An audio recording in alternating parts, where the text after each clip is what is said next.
What's good, everybody? Welcome back to the LTQ Wrestling Podcast. I am BDJ. Just a quick update here. If anybody stays in tune with the channel consistently throughout the weeks, I will not be doing SmackDown reviews for the immediate future. QJ works. I'm going to be working overnights. I've tried getting Tears to do it, but sometimes he shows up, sometimes he doesn't. I can't really control that. So until SmackDown moves back to 2 hours, which I heard is going to be in March or June, I will not be doing SmackDown reviews. I'll still be doing pay-per-view reviews or premium live event reviews the next day. And obviously, I'm off Monday night, so I'll be doing Raw reviews every single week. So just a quick update there. So let's talk about Sami Zayn and Kevin Owens. They finally met up back in the ring together. Sami Zayn comes out. He's talking about pro wrestling and how it's a dream, and he hopes many others get to accomplish that dream and everything else. And KO comes out. And Sami says, I knew this was going to happen eventually, so how are we going to do this? And KO says, what do you mean? Do you think I came out here because I had a problem? He said, I thought long and hard about you teaming up with Roman Reigns, and it makes sense. You guys have a history, just like me and you have a history. You forgave everything I did in the past, and you forgave Roman Reigns for everything he did in the past. You're a very forgiving friend, and I appreciate that about you. You are my best friend. And Sami Zayn is talking about how he's going to be in the Royal Rumble and how he's going to go on to headline WrestleMania. And then KO says, I know you're going to win the Royal Rumble, just like I know I'm going to walk out undisputed WWE champion at the Royal Rumble. I know I'm going to win that match. Pretty much hinting that he'll help out Sami Zayn in the Rumble if Sami Zayn helps him beat Cody. He's been trying to pull this for a few weeks now where he's trying to get some friends, somebody who helps him win the ladder match. We've seen a lot of screw jobs in the ladder match. I still think Randy Orton's going to show up and probably screw KO.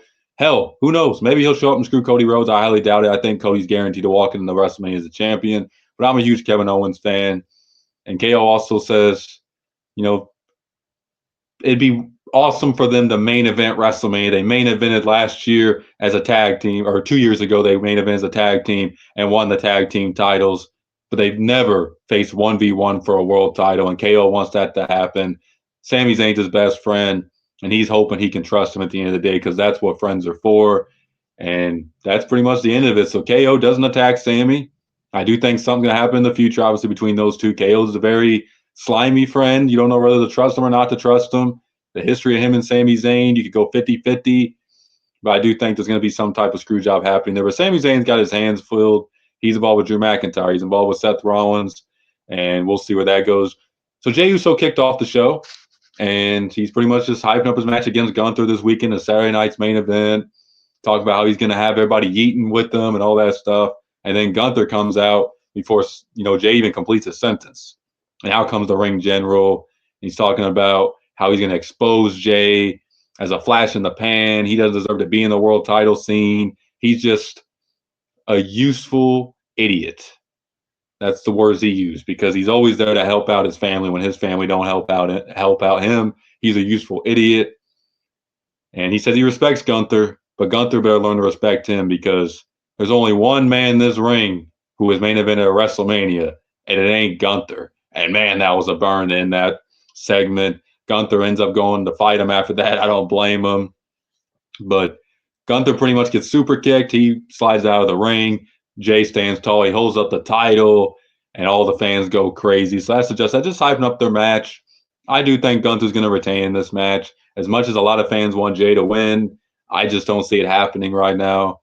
Would be shocking, but that would take a lot of big plans. But he's over right now, Jey Uso. There ain't no doubt about it. But man, is his entrance long. I feel like sometimes he's out of breath when he even tries to get in a match or do a promo because his entrance is so damn long. But it's a vibe. That's all we ask for with entrances, right? Just a good time and everything else. I almost got hit in the face with this. Don't mind that. So we had Rey Mysterio against Kofi Kingston. And this match was set up a few weeks ago. I guess they cut it out of the show just like they did with Penta's debut because there's just so much going on. So Rey Mysterio against Kofi. Didn't really go very long. They end up kicking Xavier Woods out of the match. Xavier was on commentary for this match. After Woods gets tossed, Rey wins with a roll-up. Woods attacks Rey. Out comes the LWO, and the New Day retreats, and that's the end of it. So Rey gets the win here. Not much to really talk about other than that. We had Nia Jax against Bayley. Wasn't really a bad match. They went on for a while. Bayley was selling her arm throughout the whole match. Nia kept targeting it. Roxanne Perez was there in the crowd again, but she didn't interfere or attack anybody. I think she hit a fan by accident, which is kind of crazy. But other than that, just a back and forth match. I feel like Nia and Bayley usually have solid matches against each other. And Nia's not been that bad in the ring. I know she was bad in the War Games match. But other than that, I haven't really thought she's been doing too bad. Could some stuff be better? Yeah, but we could say that for a lot of wrestlers. She ends up getting the win. with her finisher from the top rope or middle rope. Bayley gets pinned, and then out comes Rhea Ripley. At the beginning of the show, Rhea Ripley got attacked backstage by Nia Jax. So she's coming out to get her vengeance. They end up getting into a brawl. The security's trying to break them up. Nia puts on her announce table, trying to put her through that. Security again breaks them up. Rhea runs on top of the announce table and says, "Me and you, Saturday night's main event." And that's the end of it. They set up that, so can't wait for that. Penta was in his second match tonight, him and Pete Dunne. And not a bad match at all. I thought the match was fun.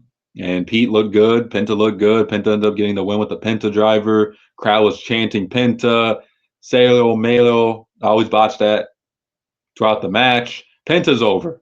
Now we'll have to see how his booking continues over the next month, 2 months, 3 months. Because we know how it is. When a company signs somebody new, the crowd's into them. They're new. They're like a shiny new toy that's there. And you're like, man, this person's awesome.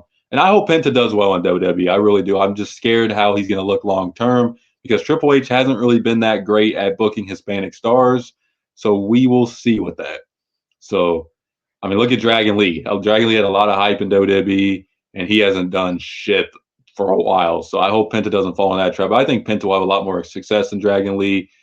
But we'll have to see. But Penta and Pete Dunne, match that's really just fun to watch. I mean, I just hope Pete gets something on the main roster, man. I mean, him losing to R-Truth really just lost me a lot of hope. I don't even know why R-Truth even beat him. R-Truth didn't need to beat Pete Dunne.